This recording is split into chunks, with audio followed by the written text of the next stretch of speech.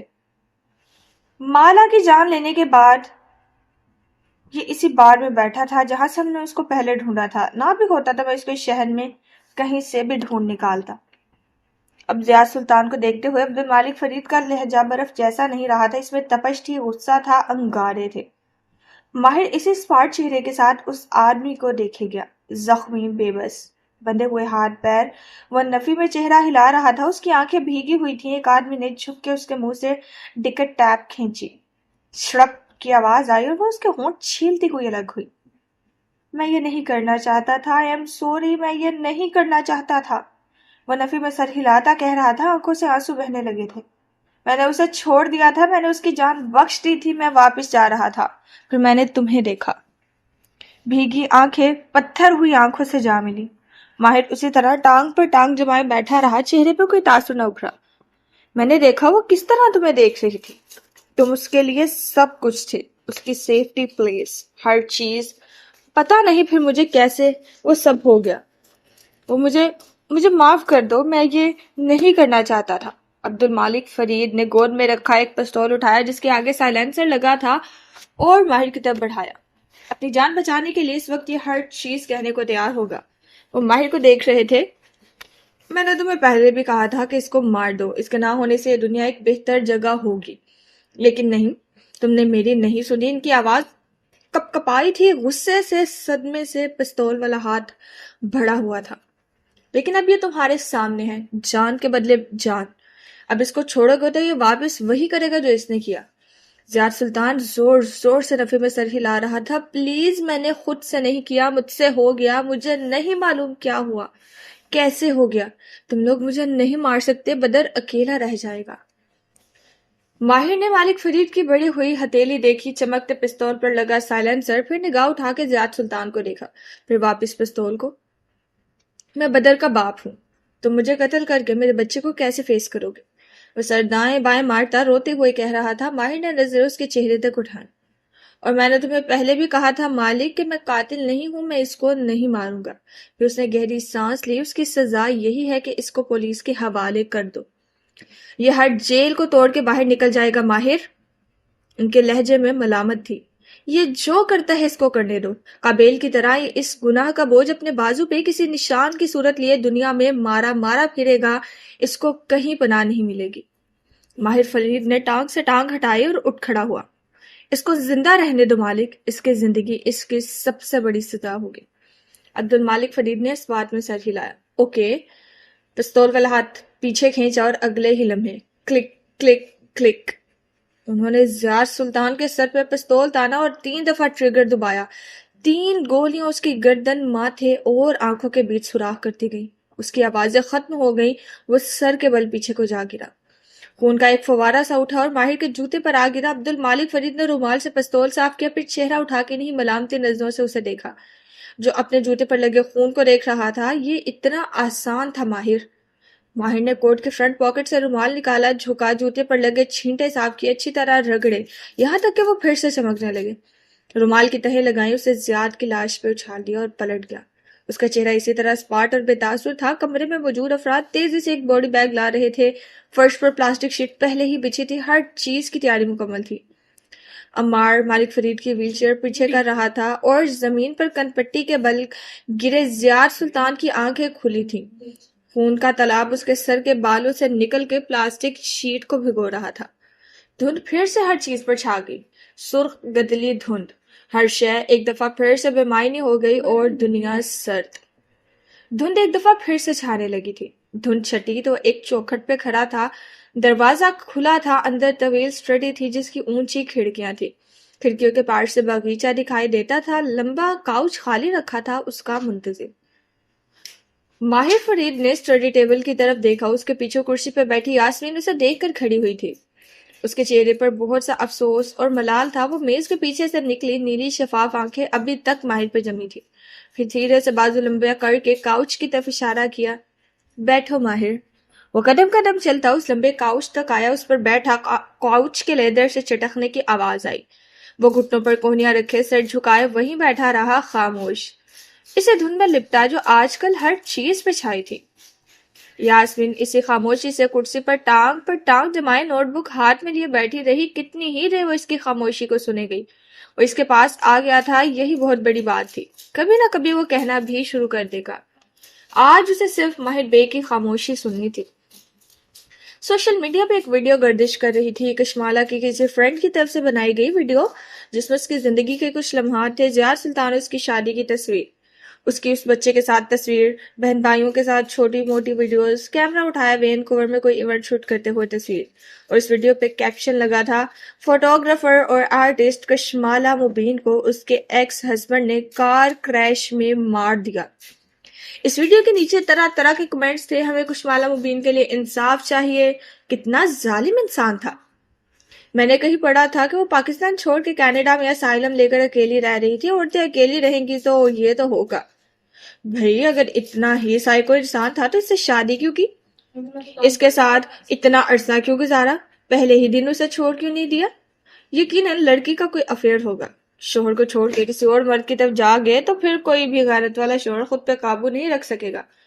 بیچاری لڑکی، اس کے بچے کا کیا ہوگا؟ ہمیں اس کے لیے آواز اٹھانی چاہیے۔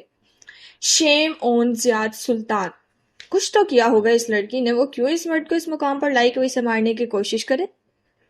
ایک طرف یہ لڑکیاں کہتی ہیں کہ شوہر ابیوزو ہے، پھر اس کا بچہ پیدا کرنے کی ضرورت کیا تھی؟ کوئی اور بات ہوگی یقیناً۔ میں نہیں مان سکتی کہ ایک پڑھی لکھی خود مختار عورت کو شادی میں کوئی یوں ابیوز کر سکتا ہے۔ ایسے لڑکیاں تو ایک دن ایسے مرد کے ساتھ نہ رہے تو اس نے اتنے مہینے کیسے شادی میں گزار لیے؟ ضرور کوئی اور بات ہے۔ جس آدمی سے وہ شادی کر رہی تھی وہ اس کو شادی سے پہلے سے جانتی تھی، یقیناً اس کے شوہر کو اس کے ماضی کے بارے میں علم ہو گیا ہوگا۔ اس ویڈیو کے کیپشن پہ کلک کرو تو ایک رپورٹ کھلتی تھی، اس رپورٹ میں لکھا تھا، کشمالہ مبین استنبول میں فیمسائیڈ کا شکار ہونے والی ایک وکٹم، لیکن وہ اس شہر یا اس دنیا کی پہلی وکٹم نہیں۔ ہر سال 85,000 سے زیادہ لڑکیاں یا عورتیں اپنے قریبی مرد کے ہاتھوں ماری جاتی ہیں۔ 90% کیسز میں مارنے والا شوہر ایکس یا بوائے فرینڈ ہوتا ہے۔ اعداد و شمار کے مطابق ہر 10 منٹ بعد دنیا میں ایک لڑکی کا قتل ہوتا ہے، وہ بھی اس مرد کے ہاتھوں جس نے کبھی اس سے محبت کا دعویٰ کیا ہوتا ہے۔ ہر روز 140 عورتیں ماری جاتی ہیں۔ یورپ اور امریکہ میں ماری جانے والی عورتوں میں سے 64%، 64% عورتیں اپنے شوہر یا بوائے فرینڈ کے ہاتھوں قتل ہوتی ہیں۔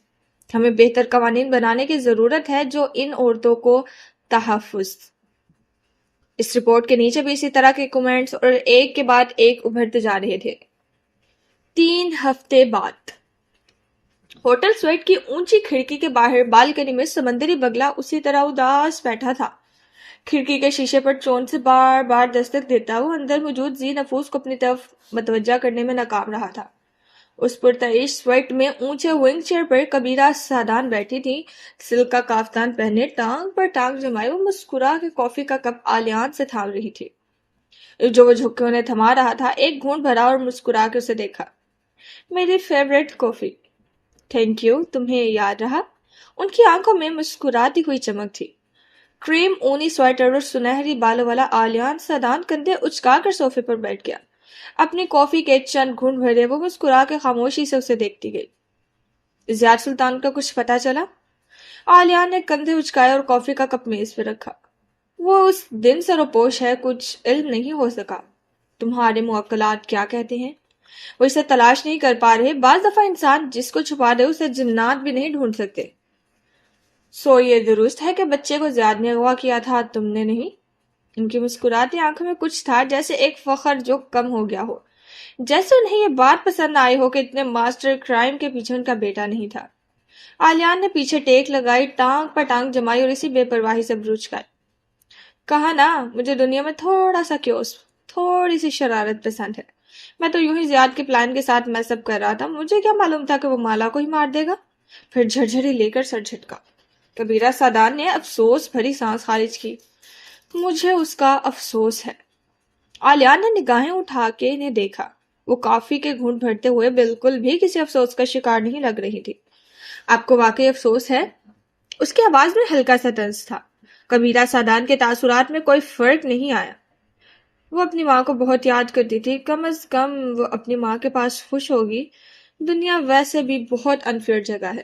انہوں نے جھرجھری لی تھی. آلیان آنکھیں چھوٹی کی انہیں دیکھے گیا. ہر لڑکی اپنی ماں کے پاس خوش نہیں ہوتی. آپ نے مجھ سے وعدہ کیا تھا کہ انایا کی شادی کریں گی. میں نے کچھ پوٹینشیل میچز اکٹھے کیے ہیں. میرے کلائنٹس ہیں پیسے والے. کبیرہ صدا نے ہاتھ جھلا کے ناک سے مکھی اڑائی.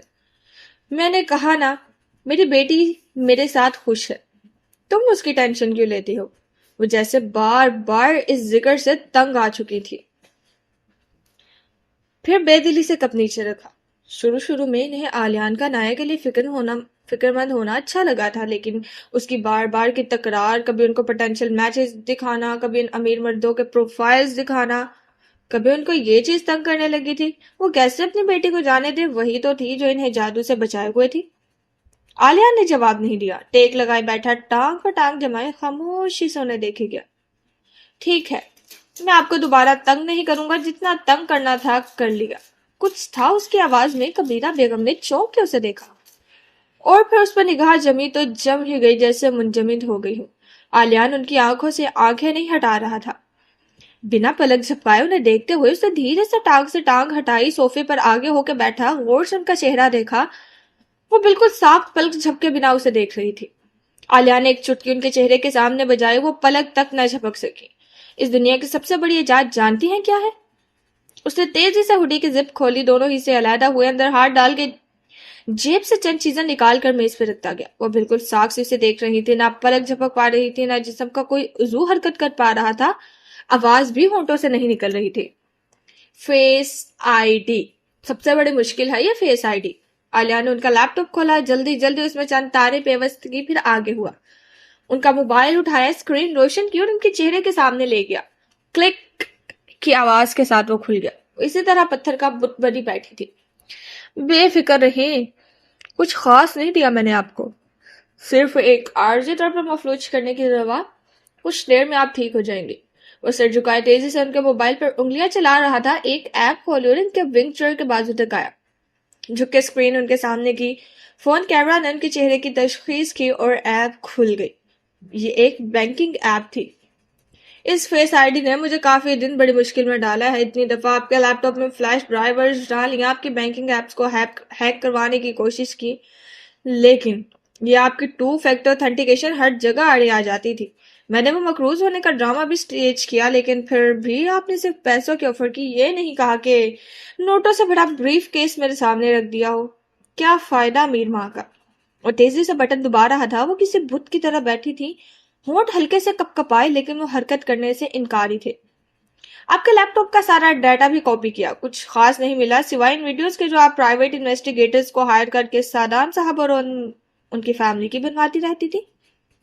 اب وہ دوسری بینکنگ ایپ کھول کے ان کے چہرے کے سامنے لا رہا تھا. کلک کی آواز کے ساتھ دوسرے خزانے کا منہ کھل گیا. وہ مسکرا کے واپس بیٹھا اور ٹھک ٹھک بٹن دباتا گیا.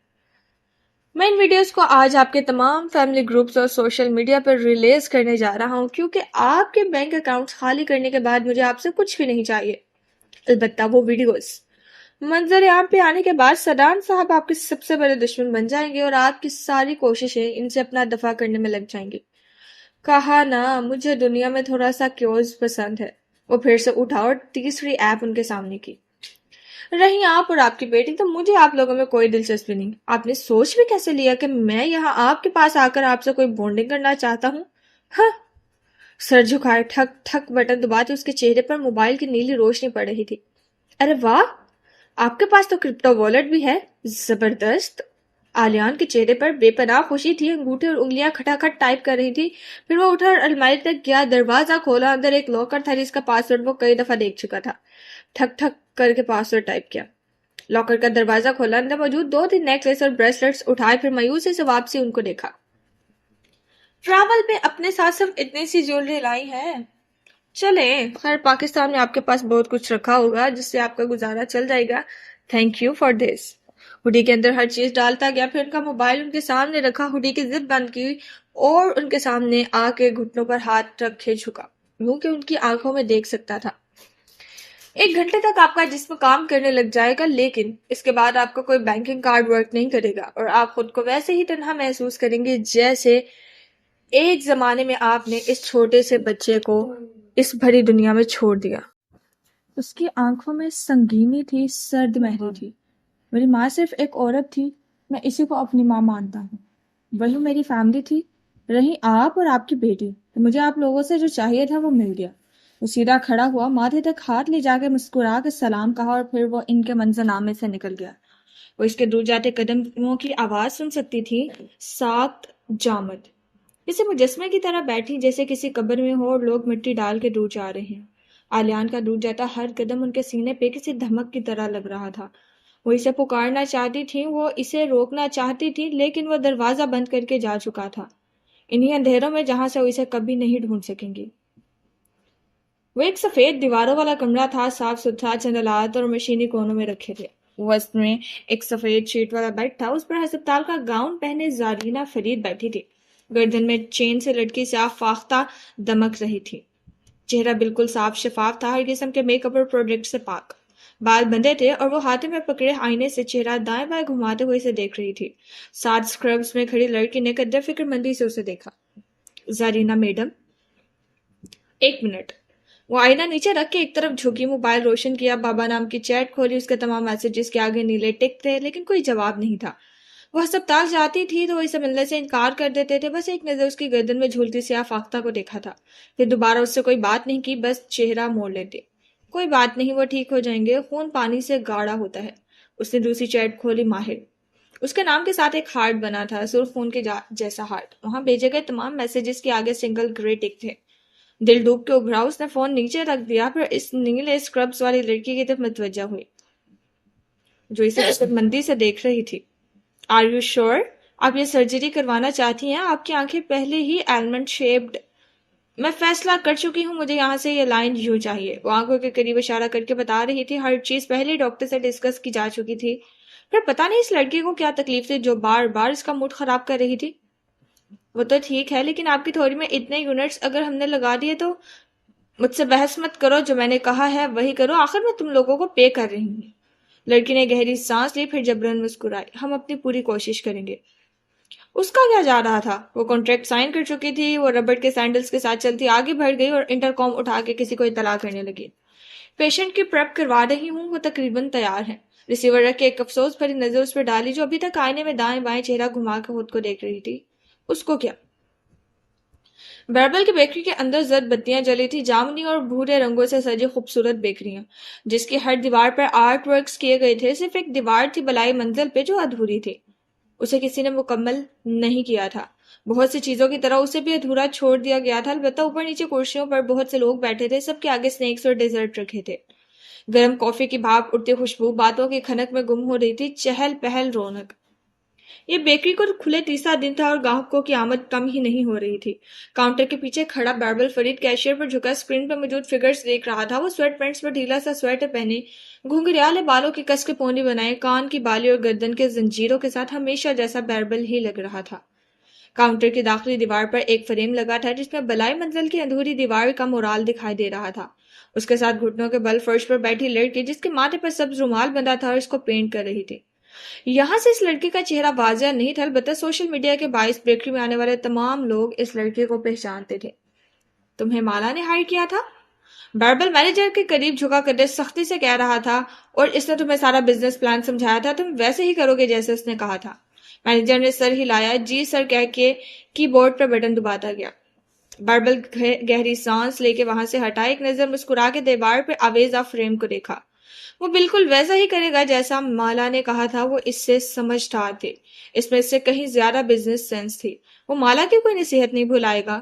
ان آخری دنوں میں جب وہ بیکری پینٹ کر رہی تھی اور بیربل کبھی کبھار ادھر آتا تھا تو وہ بیٹھ کے اس کو سمجھاتی تھی کہ اس نے کیسے زندگی کو سیریس لینا ہے، کیسے اس نے کام کرنا ہے۔ وہ اس کی سب سے خالص اور اوتھینٹک دوست تھی۔ بیربل فرید اس کی نصیحت کو نہیں بھلائے گا اور زندگی کو ویسے ہی گزارنے کی کوشش کرے گا جیسے مالا نے اس کو سکھایا تھا۔ وہ سویٹ پینٹس کی جیبوں میں ہاتھ ڈالے گردن اونچی کیے اس بڑے سا فریم کو دیکھ رہا تھا۔ گھٹنوں کے بل بیٹھی پینٹ کرتی لڑکی اس کو زندگی گزارنے کا گڑ تھما گئی تھی۔ اس کو دیکھتا بیربل فرید مسکرایا، اور پھر اس فریم کے شیشے میں پیچھے کا عکس دکھائی دینے لگا۔ بیربل کی آنکھیں چھمبے سے اکٹھی ہوئی، چونک کر گردن موڑی، دروازہ کھلا تھا۔ جامنی گھنٹی دروازے سے ٹکرائی اور چھن چھناہٹ گونج اٹھی۔ اس منحوس جامنی گھنٹی کو اس نے رینوویشن کے بعد واپس لگا دیا تھا، لیکن اس وقت اس کی نگاہیں اس گھنٹی پہ نہیں، اندر داخل ہونے والی لڑکی پہ مرکوز تھی۔ وہ اپنی دو دوستوں کے ساتھ اندر وارد ہوئی تھی، اونچی ہیل، سفید کوٹ، اندر سے جھانکتی چینل کے لوگوں والی بیلٹ، شنیل کوہنی سے ٹنگا برکن، انگلیوں اور کانوں میں دمکتے پتھر۔ ایک ہاتھ میں موبائل لیے وہ مسکرا کے انگریزی میں اپنے دوستوں کو کچھ کہتی ایک سیٹ کی طرف بڑھ گئی، ٹانگ پر ٹانگ جمائے لمبے بھورے بالوں میں انگلیاں چلائیں، پھر نزاکت سے تھوڑی تلے مٹھی رکھی اور دائیں بائیں نگاہیں گھمانے لگی۔ خوبصورت طرح دار لڑکی جس کی کلائی میں دمکتی رولیکس کی چمک بیربل کو یہاں تک دکھائی دے رہی تھی۔ اس نے بے اختیار تھوک نکلا، مالا کے پورٹریٹ کی طرف سے دھیرے سے رخ موڑ لیا۔ ویٹر ان سے آرڈر لے کے اس طرف آ چکا تھا، وہ چند لمحے وہیں کھڑا رہا۔ اس دوران لڑکی نے ایک دو دفعہ اسے دیکھا تھا، پھر مسکرائی تھی، اپنی دوستوں کی طرف متوجہ ہو گئی تھی۔ بیربل تیزی سے کچن کی طرف گیا۔ چند لمحوں بعد جب وہ شیف کے ساتھ باہر نکلا تو اس ٹیبل کی طرف اشارہ کر کے کچھ کہا۔ شیف اور وہ دونوں ساتھ ساتھ اس ٹیبل تک آئے۔ شیف نے ڈیزرٹ کی پلیٹس باری باری ان کے سامنے رکھی۔ طرح دار لڑکی نے نگاہیں اٹھا کے پہلے شیف کو دیکھا اور پھر بیربل فرید کو، جو مسکراتا ہوا ان کے سامنے کھڑا تھا۔ "دس از آن دا ہاؤس"، اسے مسکرا کے صرف اس لڑکی کو دیکھتے ہوئے کہا تھا۔ اس کی دوستوں نے معنی خیز مسکراہٹ کے ساتھ پہلے اپنی طرح دار فرینڈ کو دیکھا اور پھر بیربل فرید کو۔ لڑکی نے دلچسپی سے تھوڑی تلے مٹھی رکھی اور پلکیں دو تین دفعہ جھپکائیں۔ "اور کیا ہاؤس ہمارے ساتھ بیٹھنا پسند کرے گا؟" بیربل دھیرے سے ہنس دیا، ایک لمحے کے لیے سوچا، پھر مالا کے پورٹریٹ کی طرف سے رخ موڑے مکمل چوتھی کرسی کھینچ لی۔ وہ چمک اس کی آنکھوں کو خیرہ کر رہی تھی۔ کرمسی عمارت اپنی پوری شان و شوکت کے ساتھ کھڑی تھی۔ اس کی راہداریوں اور برآمدوں میں لوگوں کی آمد و رفت جاری تھی۔ عمارت کا پورٹریٹ آفیسز کے لیے کھل گئی تھی، البتہ چوکور صحن کے وسط میں مزدور ابھی تک لگے اپنا کام مکمل کر رہے تھے۔ تعمیراتی کام ختم ہو چکے تھے، صرف ایک کام رہتا تھا، ان دیواروں کا آرٹ ورک جو اس صحن کو چاروں طرف سے گھیرے ہوئے تھی۔ ہر دیوار کے ساتھ ایک آرٹسٹ اونچی نیچی سیڑھی پر بیٹھا برش کے ساتھ پینٹ کر رہا تھا۔ کسی آرٹسٹ کو اپنا دماغ نہیں لگانا پڑ رہا تھا کیونکہ ان کے پاس آرٹ ورک کے ریفرنس فوٹوز پہلے سے موجود تھی۔ ان کو بتا دیا گیا تھا کہ انہیں کیا پینٹ کرنا ہے۔ آنسو، وہ دیواروں پر شفاف ویکس کے آنسو بنا رہے تھے، ایسے کہ اطراف کا منظر الٹا ہو کے ان آنسوؤں میں منعکس ہو رہا تھا۔ چھوٹے بڑے آنسو جو پانی کے قطروں کی طرح لگتے تھے، جیسے عمارت بارش میں بھیگی ہوئی ہو، اور موتیوں جیسے قطرے دیواروں پر ٹھہر گئے۔ وہ جامنی بوگن ویلیا کے درخت والا گھر اسٹریٹ کے کارنر پر اسی طرح کھڑا تھا، البتہ اس کا گھاس پہلے سے بہتر تراشیدہ تھا۔ سفید پتھر کے خرگوش اور بطخوں والے گملوں میں تازہ پودے اگے تھے۔ صرف ایک گملہ باغیچے کے وسط میں رکھا تھا اور وہ مٹی سے خالی تھا۔ دائیں بائیں باغبانی کے چند آلات، مٹی کے پیکٹ اور بیج کے پاؤچ رکھے تھے۔ آج موسم قدرے بہتر تھا، سورج نکلا ہوا تھا اور باغیچے کا آدھا حصہ دھوپ میں نہایا ہوا تھا۔ ایسے میں اندرانی دروازہ کھلا اور باہر برآمدے سے ماہر باہر آتا دکھائی دیا۔ سیاہ سویٹر اور سفید مرچ پہنے، آستین پیچھے چڑھائے، وہ پانی کا برتن لیے باہر آ رہا تھا۔ ہاتھوں کے زخم اب مندمل ہو کے غائب ہو چکے تھے، بال ماتھے پہ بکھرے تھے اور دھوپ کے باعث اس نے بھوری آنکھیں چھوٹی کر لی تھی۔ جوگر سے چلتا وہ باغیچے کے وسط میں آیا اور پنجوں کے بل نیچے بیٹھا، پانی کا برتن ساتھ رکھا اور گملے کو اپنے قریب کیا۔ مٹی کا پیکٹ اٹھانے لگا، پھر ٹھہرا، جیب میں ہاتھ ڈالا اور موبائل نکالا۔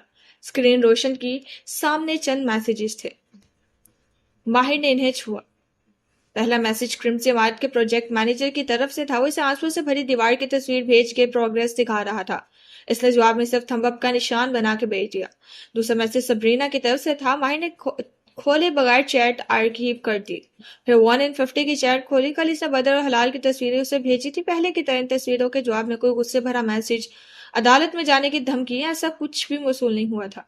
ماہر نے تصویروں پہ ہارٹ ریئیکٹ کر دیا تھا، اس کے علاوہ خاموشی تھی۔ ماہر نے فون جیب میں ڈال دیا اور مٹی کا پیکٹ کھولنے لگا۔ یہ اسی پودے کے بیج تھے جو ایک زمانے میں اس نے ماہی کو دیے تھے، وہ پودا جو اس کا باپ ہر جگہ لگایا کرتا تھا۔ پودے جو مالا کو پسند تھے، وہ اس گھر میں ایک ایک کر کے سارے پودے لگانے جا رہا تھا، اور جب وہ پودے لگا کے تھک جائے گا تو وہ کچھ اور کرے گا۔ یاسمین نے کل سے پوچھا تھا کہ وہ گرفٹ کی کون سی اسٹیج پہ ہے۔ کم از کم اتنا ہوا تھا کہ ان 3 ہفتوں میں وہ یاسمین سے بات کرنے لگ گیا تھا۔ اس نے سوال کے جواب میں کافی دیر سوچا تھا، وہ ڈینیل سے نکل چکا تھا، غصہ ختم تھا، بارگننگ کے بارے میں اس نے بہت سوچا تھا، لیکن کچھ بچا ہی نہیں تھا جس سے وہ بارگن کر سکے۔ اب صرف ڈپریشن تھا، اس کے بعد قبولیت شروع ہوگی، لیکن ڈپریشن کی غار بہت طویل تھی، اس میں صرف اندھیرا تھا، زندگی کی ہر خوبصورتی ختم ہو چکی تھی۔ کوئی شے اب خوشی نہیں دے سکتی تھی، بس ہر طلوع سورج کے ساتھ اٹھتا اور ہر غروب ہوتے سورج کے ساتھ سو جانا۔ چند دعائیں تھیں جن کا خود کو عادی کرنا تھا تاکہ دن گزر سکے۔ ایک ایک دن کر کے ہر دن کانٹا تھا۔ بس اتنا ہوا تھا کہ اس نے اپنی ماں کو معاف کر دیا تھا جیسا کہ وہ چاہتی تھی۔ اس کے علاوہ اسے کسی کو معاف کرنے کی ضرورت نہیں تھی، نہ مالا کو نہ خود کو۔ وہ اس روز جلدی پہنچتا یا وہ اس روز مالا کی بات پوری سن لیتا، تب بھی کوئی فرق نہیں پڑتا تھا۔ جو ہونا تھا وہ ہو کے رہنا تھا۔ البتہ وہ ہر ایک سے پوچھتا تھا، حلال سے بھی، یاسمین سے بھی، کہ اس آخری ملاقات میں فون کان پر لگائے وہ ہاتھ سے اشارہ کر کے اسے کیا کہہ رہی تھی، انگلیوں سے چکور کا مربے کا خاکی بناتی اسے کیا بتا رہی تھی، کوئی ہدایت، کوئی کام۔ وہ جو بھی کہہ رہی تھی اسے کرنا چاہتا تھا، لیکن کیا وہ سمجھ نہیں پا رہا تھا۔ گملے میں مٹی بھری وہ انگلیوں سے جیسے اسے گون رہا تھا۔ وہ بھی اس چیز میں اچھا نہیں تھا، لیکن ہو جائے گا، ایک عمر پڑی تھی پورے لگانے کے لیے۔ اس نے گزرتے دنوں میں کئی بار یہ سوچا تھا کہ اس روز بیکری کے ٹوٹے دھانے کے ملبے کے ساتھ بیٹھے ہوئے اس سے کچھ کہہ کیوں نہیں سکا تھا۔ نہ وہ جو گردن میں شیشہ پیوست ہوئے زمین پر گری ہوئی تھی اس کو کچھ کہہ سکتی تھی۔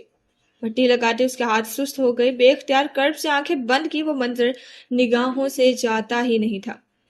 موویز کی طرح وہ ایمبولینس میں جانے تک زندہ کیوں نہیں رہی تھی؟ اس نے آخری سانسوں میں سے بہت سی ہدایات کیوں نہیں دیں؟ یہ کیوں نہیں کہا کہ اس کے بیٹے کا خیال رکھے، یہ کہ وہ اس سے محبت کرتی ہے؟ لوگ تو آخری سانسوں میں بہت سی باتیں کر لیتے ہیں، عہد و پیما باندھ دیتے ہیں، وصیت کر جاتے ہیں، پھر وہ دونوں کچھ کیوں نہیں کہہ سکے؟ اس نے جھرجھری لے کے آنکھیں کھولی، بیج والا پیکٹ اٹھایا تو ناخنوں میں مٹی بھری تھی۔ ان کی وہ ملاقات ادھوری رہ گئی۔ شوق، بے یقینی، نہ وہ کچھ کہہ سکا، نہ مالا کو مہلت ملی۔ زندگی میں ہر چیز اس ٹوٹی نان خطائی کی طرح ادھوری کیوں رہ جاتی تھی؟ کلوئر کیوں نہیں ملتا تھا؟ یا شاید ایسے ہی سب لکھا تھا، مکتوب۔ وہ بیج انگلیوں میں اٹھائے دھیرے دھیرے انہیں گیلی مٹی پر پھینکتا گیا۔ ننھے ننھے دانے موتیوں کی طرح دھوپ میں چمکتے دکھائی دے رہے تھے۔ تبھی گھاس پہ جوتوں کی مدھم سی آواز سنائی دی۔ ماہر نہیں پلٹا۔ وہ اپنے پیچھے کھڑا دراز قد سایہ اور ہڈی دیکھ سکتا تھا۔ نوارد کے ہاتھ جیبوں میں تھے اور اس کے قریب آ رکا تھا۔ مجھے مالا کا افسوس ہے، دل سے۔ آلیان کھنکھارا تھا۔ ماہر نے ایک نظر سائے کو دیکھا جس کے سر پہ پی کیپ تھی، پھر واپس مٹی کے پیکٹ میں مٹھی ڈالی۔ لیکن اس سب میں میرا کوئی قصور نہیں، میں تو ذرا سی شرارت کر رہا تھا۔ آپ کو ماننا پڑے گا کہ میری وجہ سے آپ کو اور مالا کو اتنا وقت ایک ساتھ گزارنے کا موقع ملا۔ ماہر نے جواب نہیں دیا۔ وہ اسی طرح مٹی کی تہ بیجوں کے اوپر لگاتا گیا۔ پیچھے کھڑے آلیان نے گہری سانس لی۔ میں اس شہر سے جا رہا ہوں، صرف ایک یقین دہانی کروانے آیا ہوں کہ بدر حلال اور آپ لوگ مجھ سے محفوظ رہیں گے۔ مجھے آپ لوگوں سے کوئی سروکار نہیں۔ اس شہر میں اپنا آخری کام کر چکا ہوں اور اب اپنے بزنس امپائر لاہور منتقل کر رہا ہوں۔ وہاں ایک بہت بڑی کلائنیج میری منتظر ہے۔ ماہر نے پانی کی سراہی اٹھائی، گردن ترچھی کیے، سراہی سے پانی گملے پر گرانے لگا۔ مٹی بھیگتی گئی اور بیج اس مٹی تلے دفن ہو گئے۔ مجھے مالا کے لیے واقعی افسوس ہے۔ جاؤ یہاں سے آلیان، وہ اسی بیزاری سے بولا تھا۔ نیچے رکھے اور ہاتھ سے مٹی کو دبانے لگا۔ آلیان نے کندھے اچکائے۔ اس سے پہلے کہ وہ مڑتا ماہر کے ساتھ رکے، پلٹ کے گردن اونچی اٹھا کے اسے دیکھا۔ سورج کا رخ اس طرف تھا، سو ماہر فرید کی آنکھیں چھوٹی ہو گئیں۔ خود بھی جاؤ اور اپنے ساتھ ان تینوں کو بھی لے جاؤ۔ اس کے کندھے کے پیچھے اشارہ کیا تھا۔ آلیان کے ابرو استجاب سے اٹھے، چہرے پہ خوشگوار مسکراہٹ امڑ آئی۔ ارے واہ، میں نے سنا تھا لیکن آج دیکھ بھی لیا۔ جتنی تکلیف سے گزرو اتنی یہ والی سینس شارپ ہو جاتی ہے۔ پہلے آپ کو سنائی دیتے تھے، اب دکھائی بھی دینے لگے۔ وہ محظوظ سا ہو کے مسکراہٹ ڈبائے پلٹنے لگا، پھر ایک دم ٹہرا، چونک کے ماہر کو دیکھا۔ دو، اس نے انگلیوں کی وکٹری بنا کے دکھائی۔ میرے ساتھ دو ہیں۔ دھوپ سے آنکھیں چھوٹی کیے ماہر فرید پہلی دفعہ مسکرایا تھا، نفے میں سر دائیں بائیں ہلایا۔ تین ہے آلیان، اور یہ تیسرا تمہارے کارما بنے گا۔ شاید اسے کسی نے تمہارے لیے بھیجا ہے۔ آلیان نے چونک کے دائیں بائیں دیکھا، پھر اس کی مسکراہٹ غائب ہو چکی تھی، چہرے پہ ایک دم سفیدی سی تھی۔ ماہر فرید تب تک پلٹ کے اپنے گملے کی طرف متوجہ ہو چکا تھا۔ آلیان نے پھر سے دائیں بائیں دیکھا، پھر واپس ماہر کو۔ اس کی آنکھوں میں شک تھا، پھر اس نے جھرجھری لی۔ نہیں، اس کے ذہن کے ساتھ کوئی گیم کھیل رہا تھا۔ اس کے ساتھ دو تھے، ابھی کسی جن میں اتنی ہمت نہیں ہوئی تھی کوئی سرکار سے ٹکر لے۔ وہ پلٹ گیا۔ اس کے دونوں موکل خاموشی سے اس کے ساتھ پلٹ گئے، ہاتھ باندھے اس کا ہر کام کرنے کے لیے تیار۔ وہ دور جاتے گئے اور وہ تیسرا فضا میں تیرتا ہوا کسی سائے کی طرح ان کے پیچھے اڑتا گیا۔ وہ اسے نہیں دیکھ سکتے تھے، وہ اسے محسوس بھی نہیں کر سکتے تھے، لیکن وہ ان کے ساتھ تھا۔ آصف، اس سے بہت کوشش کی تھی مالا کو وارن کرنے کی، وہ اسے بار بار happy birthday to you سنواتا تھا، شاید وہ جان جائے کہ مستقبل میں کوئی اس کو بیکری پہ بلا کے اس کو ٹریپ کرنے لگا ہے۔ بس اتنی ہی خبر تھی اس کو، لیکن وہ نہیں سمجھ سکی جنات اشارے دینے میں نالائق تھے یا انسان سمجھنے میں۔ آصف فیصلہ نہیں کر سکا، البتہ اس نے ایک طویل عمر گزاری تھی اور ایک طویل عمر باقی تھی۔